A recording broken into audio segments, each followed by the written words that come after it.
Broadcasting from the business capital of the world, this is the Podcast Business News Network. Ecology by Design. We are joined back with Teresa Rogerson. She's our Ecology by Design designer and owner based out of beautiful Asheville, North Carolina. She has many years of experience working with, ecological landscape design, consultations, project management, and in the role of landscape design, I know she's working a lot, and she also wants to address basically the wholeness of the situation, what's happening in the future of landscaping. We're going to talk about today and so much more. But welcome back to the show. How are you? Hey, Jill. Thanks so much. I'm good. Yeah, well, it's excited to have you back. I'm looking forward to, it's February, a little chilly, but weather will be warming up shortly. And it's like you're going to be in the mix with everything. Right now is your busy time, right? You're getting all plans done and drawn for people, correct? Yeah, we're definitely getting geared up for springtime planting. Yeah, Now is the time to plan. Oh, my goodness. And I mean, you deal with a lot of hats as a landscape designer. Could you share just a little review of the type of work that you're doing? Right now, well, we had the Helene, the hurricane who ripped through Western North Carolina. And so there's a lot of cleanup that needs to happen, downed trees. So we're heavy right now into cleaning up. And since things got broken, we're kind of taking the opportunity to say, like, hey, how do we want to fix it back more in line with what we'd like to see? Or like maybe now is the time, since we're fixing things, to add that outdoor patio and garden, or shrub forest, or fruit trees. Amazing. Well, I know there's a lot of work to be done, and clearly you're in the thick of it. And we talked a lot about landscape design, your own personal aesthetics, what you like doing, what you suggest. And today you want to kind of hone in on a little bit of the future of landscape design, right? Yeah, I mean, I feel like it's one of those fields where it kind of encompasses so much, kind of, in short, everything that humans do. I mean, because when we place buildings on the landscape, we're doing landscape design, whether we are respecting the design or not. I mean, part of my beef and the flag I carry is that we're not thinking enough about where we put things and how we place them on the landscape, because we're just missing opportunities left and right to have more beautiful spaces, have spaces that are easier to maintain, or that are not causing problems, especially when it comes to things like drainage.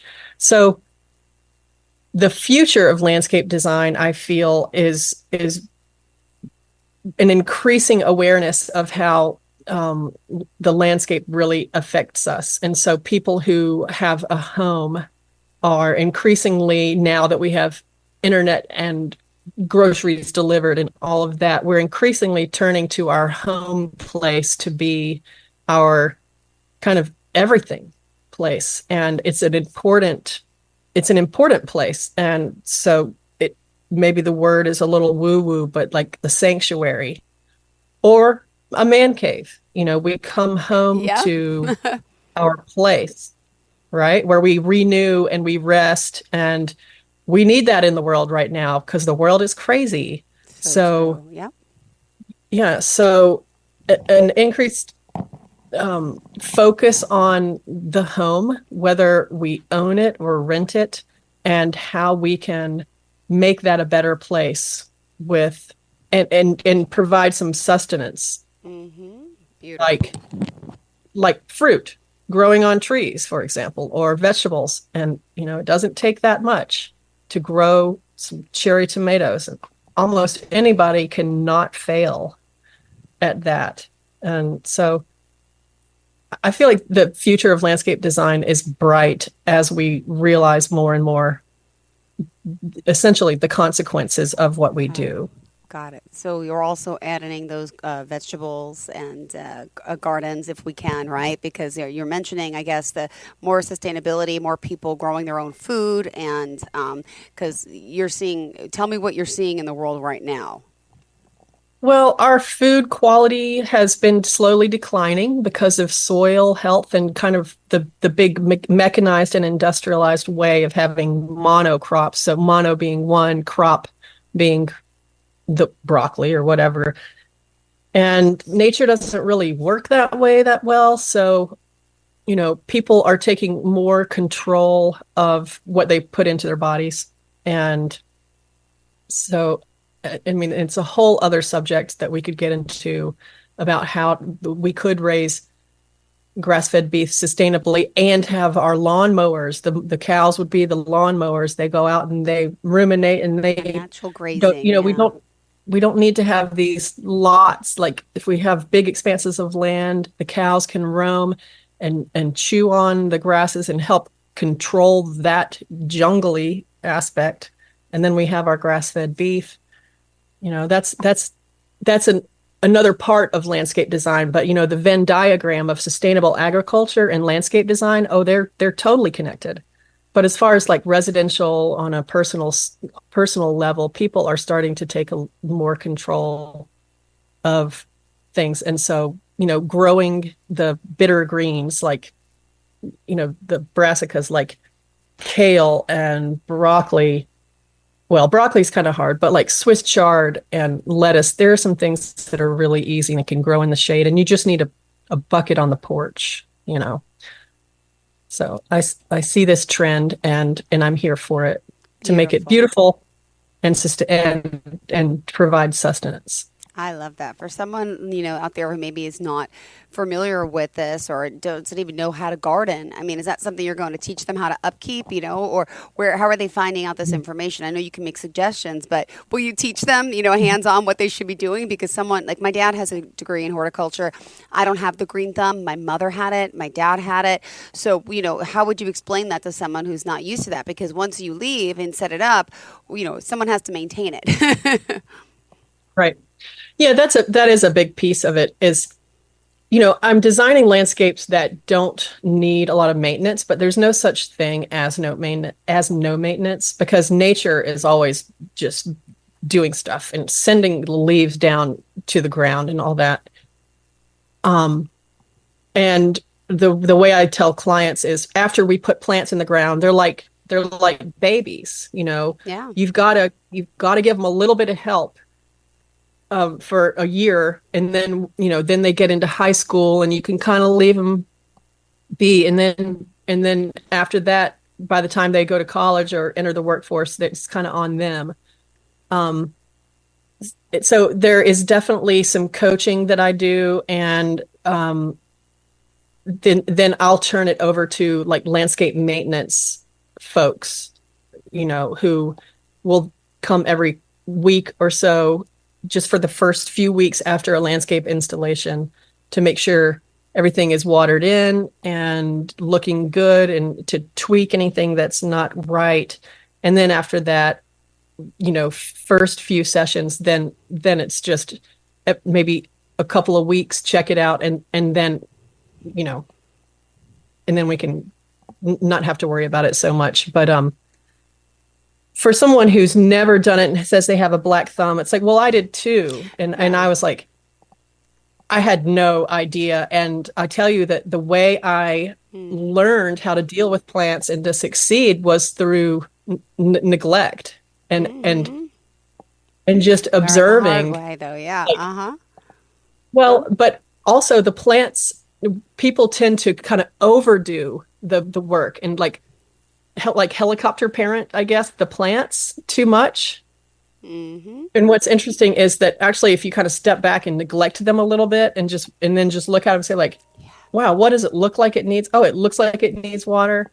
That's the better approach. And so I just learned by being right beside failure, and so just gradually, my thumb got greener. So if I could learn it, then anybody can. And then there are so many people in the world, like landscape maintenance is a huge field, and there's always, every city's got plenty of people who do it. Now, most of them are, sorry to interrupt. No. I said I need some help with that myself. Yeah.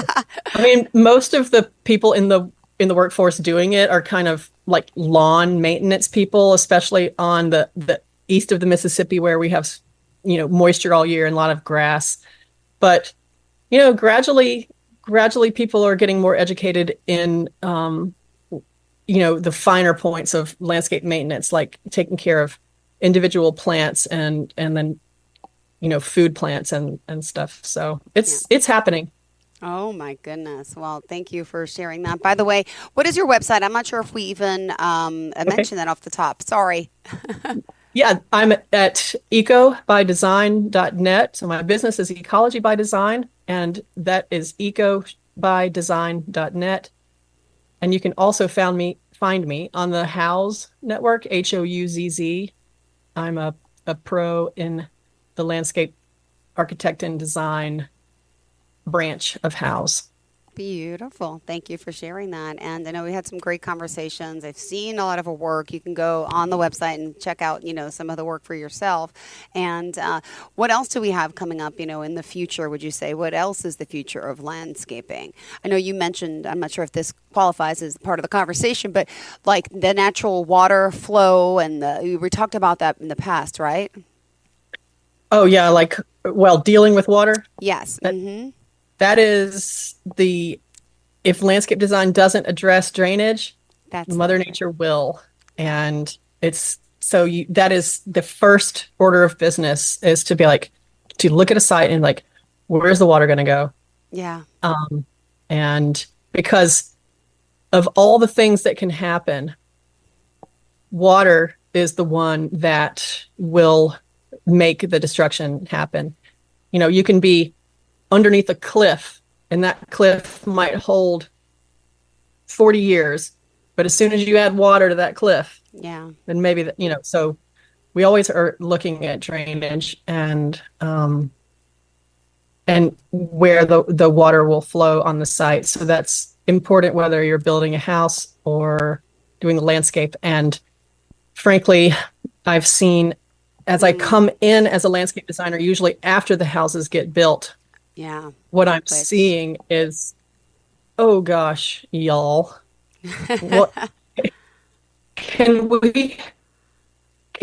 you have called me, a year ago, and when you were siting this house and before the build, and so that's where I'm moving, is towards home and landscape design integration.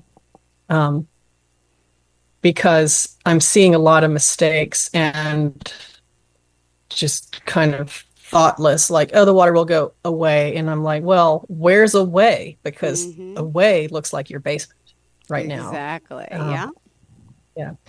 But the beautiful part of water, which is the other thing where I want to go with it, is water features and waterfalls and all that are awesome. And there's a huge industry with like koi ponds and making little waterfalls. And people love to hear the trickling sounds of a little fountain or whatever. And I'm on board with that, because it is a therapeutic sound to hear that water. And they can be done without a lot of extra. They don't have to be that complicated. There are plenty of complicated water features in landscapes all over that require all this plastic in the little kiddie pool where you muck out the algae and all this stuff. I don't like all that. I remember that with all like the koi ponds and stuff like that. Are people still doing those things, or no? I don't see them too often, to be honest. They are. But I think the older way of it being such a high maintenance thing is kind of what we're tired of. Yeah. And so I like to cultivate design where there's a water feature after the rain. So the rain falls, for example, like especially on the East Coast, because we have rain all year. Yeah. So the rain falls into some kind of vessel that then, like a rock where it's been carved out gently, and the rain just fills it up right to the top level of the rock. And so you look outside and you just catch a sight of that because the sun is reflecting off of it. You didn't have to do anything, but it filled up and it's beautiful. And all of a sudden, if you just linger on that beautiful sight for a moment, then your day has just that much more relaxation. So this is where we get into the whole person part. Yeah, you're getting me. I'm getting excited though for the spring, talking to you about the beauty of nature being outside. But now is the time to prepare. It's getting close. Right. And also, the work that you're doing, let's just, tell everyone it's specifically in your state. Do you work out of state, other projects? Could you just share a little bit about that?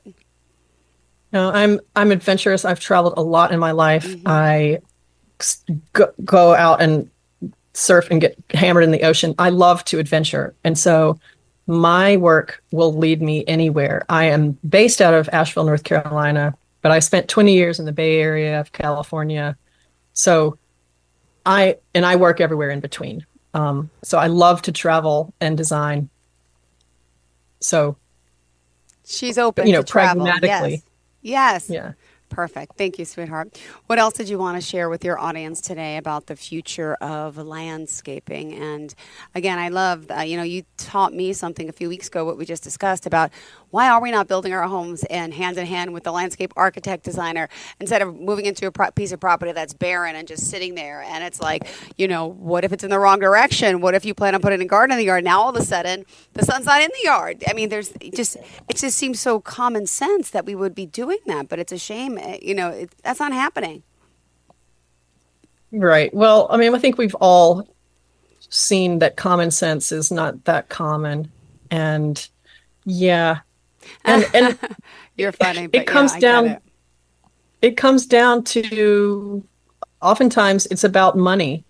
Because you really do building a house or remodeling, it's very expensive, and landscape design, people don't realize that installing a landscape is on par with the expense of installing a bathroom or remodeling a bathroom, whatever. It is very expensive, even though traditionally maybe it's been cheaper because it's just been kind of like some grass or whatever. But to really do a nice landscape design or to clean up heavy debris like we have with our hurricane, where we have trees that fell and you have to chainsaw and all that. It's a lot of work.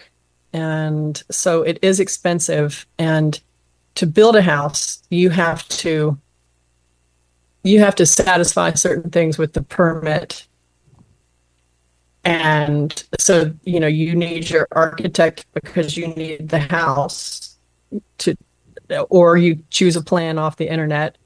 And that's when I wish they would call exactly and look at the grade, the natural grade of where you're going to put the house. And maybe simply we can make a few adjustments to where your house is tucked in better, more energy efficient, better views for you and for the other people. Because a pet peeve of mine is that there'll be a nice hillside with a beautiful view and someone's like, oh, I'm going to put a house right here, right on top. And I get it. Maybe you have the best view, but then do you really? Because you're coming home and you're winding up that road and all you see is your house. Whereas if that house was just over the crest of the hill, tucked in just a little bit, you'd probably still get your view. And you wouldn't, when you're driving home, you'd get to see over the crest of that hill. So it's subtle.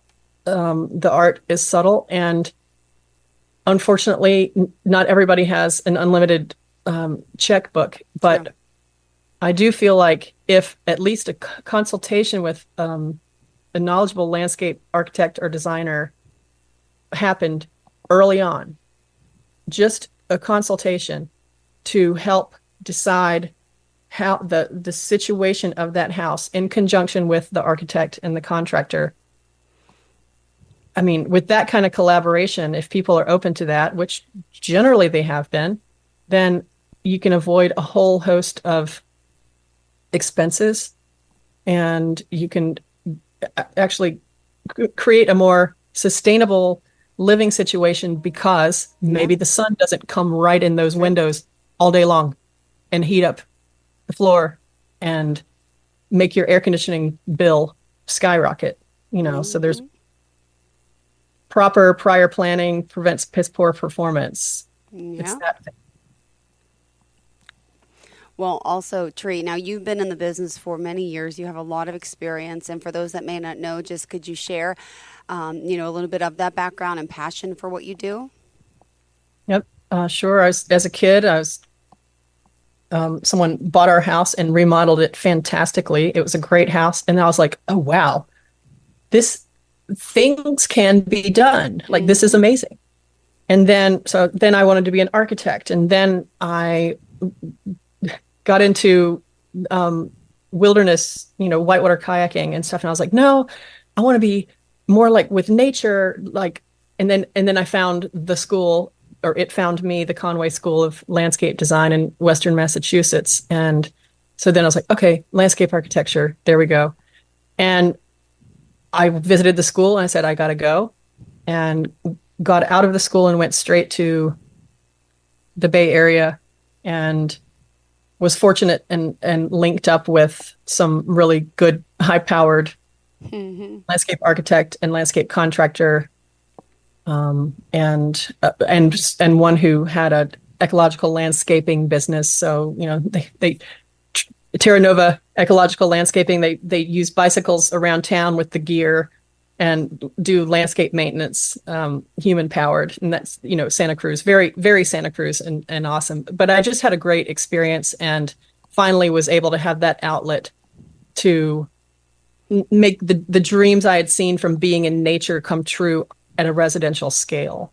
And so that was I moved to Santa Cruz in 2000, and now I'm in 2020, 20 years later, almost to the day. Now I'm back in Asheville, North Carolina, where I built my own house duplex and developed my property to where it's a thing, and I'm turning it into eventually like somewhat of a retreat place where people can go and enjoy the landscape with a sauna and a cold plunge in the hot tub, and then come into the room where I am now to do yoga and recovery, or get their tea or coffee, something like this, to where we're starting to see at a residential scale, like microcosms of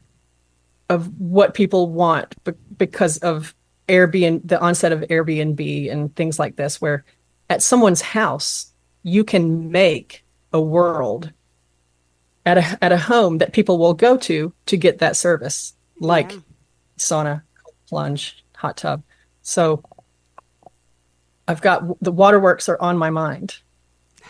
Water being like, for the cold plunge and the hot tub, and recircling waterfalls so that we hear that sound and above any traffic that might come by. Sounds so peaceful. I'm waiting for the outside for the day that it gets warm like this. Thank you. You mentioned water features, and it's funny because in the pool that I got last year, I made sure I had the waterfall like that everyone's getting now, right? But years ago, I never would have known about that. And then there's also the fountains on the outside that go over, that can come in at different levels, and then you can put the lights to it. So it's like, that's just the most relaxing sound in my home. I can't wait to. Oh, good for you. Yeah, for the summer. I can't wait because you hear it through the, when you're downstairs in the kitchen, you can hear it outside. It's like the trickling, like as if it's been like a resort. I love it.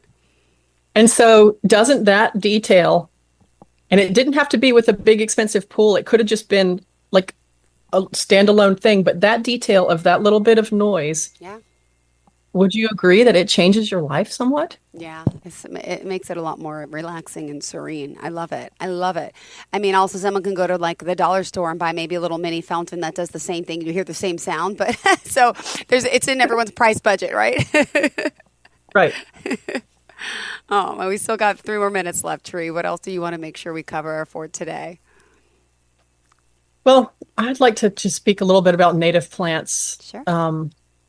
The landscape industry, like the kind of Home Depot and Lowe's and all this, there are plants that are just all over the place, and they're beautiful, and I get it, but it's one thing I champion through my landscape designs is working with the plants that are native to the region, because they're easier to take care of. Yeah. If you take Western red cedar, you plant it in the east, which is tempting because it's cool. It has this blue cast to it. It's beautiful. But if you do that, the Westerns, they're not all about the humidity that we have out here. So it becomes a liability. It becomes an investment, a failed investment. And also the diseases, just like with humans, diseases get passed all over. And when you bring, there's a thing called invasive plants. And when invasive plants get a hold of an area, it's kind of like there's no competition for those plants when it enters the ecosystem. It's like some, pardon the metaphor, but like some lady walks into town and she's never been there, and she's like amazing, and all the guys just like turn their it's like heads, yep. It's like, oh my gosh, she's the new best thing or whatever. And little do they know that she's going to use them all up and just take them for a ride, and then wreak havoc on the ecosystem of the town, which was filled with couples peacefully living. That's a terrible metaphor, but it probably works. So invasive plants have a way of really wreaking havoc on ecosystems, because ecosystems have spent a long time working with each other and like figuring out like kind of how to be together, for lack of a better word. So so that one population of things or animals doesn't overtake. And so go native. They're increasingly available. That's what I use. I would love to come wherever you are, in person for a visit, but also virtually, to work together and help you design a landscape or solve a problem. Beautifully said. Well, thank you so much. And if we want to reach out to you, would you mind sharing again how we do so? Yep. So my website is ecobydesign.net. That's ECO by design.net. And there's a sign up form there. You can also call me directly at 510-227-7804. And I'm on the Houzz network, HOUZZ.com. Just look for Ecology by Design. Beautiful. Thank you so much for being here again. Pleasure seeing you. Awesome. And we will chat again next time. Thank you again. Awesome, Jill. Bye-bye, Tree. Enjoy the rest of your day, okay? You too. Bye-bye. Bye.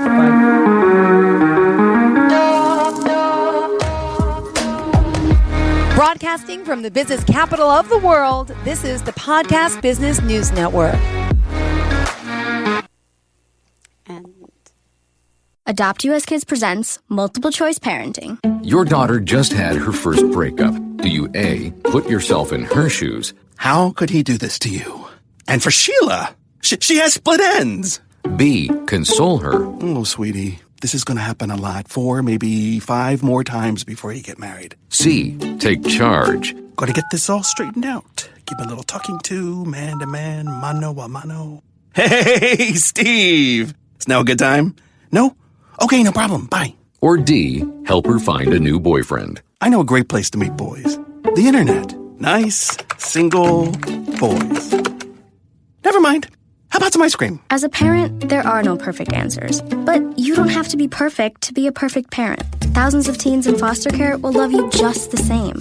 For more information on how you can adopt, visit adoptuskids.org. A public service announcement from the U.S. Department of Health and Human Services, Adopt U.S. Kids, and the Ad Council.